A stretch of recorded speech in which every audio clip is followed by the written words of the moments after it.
The most complex things about child trafficking and exploitation in America is that most reported child trafficking is familial trafficking. Families and friends trafficking their own children. Yes, terrible, dark, the darkest form of evil. However, we must be willing to be aware, because if we're putting the band-aid on the wrong wound, we don't have a correct premise from which to operate out of. My name is Kim. I'm a survivor of 20 years of cult abuse and child trafficking. That means I was born and raised into this environment, and I escaped when I was 20 years old. That means, yes, my parents were part of the problem. I'm using very nice words for the sake of this platform, and because most grown adults can't handle the truth, the reality that children are being tormented by on a daily basis.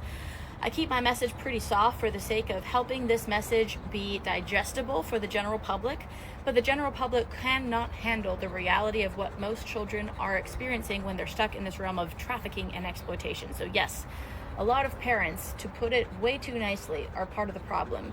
We as a society have to understand and make adjustments for the fact. Many parents and families are not only willing to traffic and exploit their own children, but are doing it. And that's actually one of the major forms of trafficking in America. It's not the unmarked white van and the guy jumping out of a van with a mask and a weapon. It's people the children are supposed to trust, people the children know. And yes, many times when we do these rescue ops, a lot of these children don't have safe families to be reunited with or returned to. A lot of their families and parents are no longer safe for them to be returned to. So beyond rescue, there's a need to keep these children physically protected.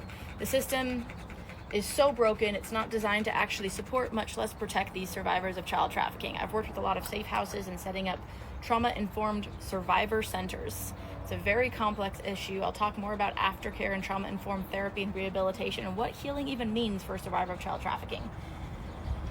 We first have to understand how complex this matter is if we expect to be effective in solving any problems. So thank you for being one of the few who is not only willing to be aware, but willing to do your part.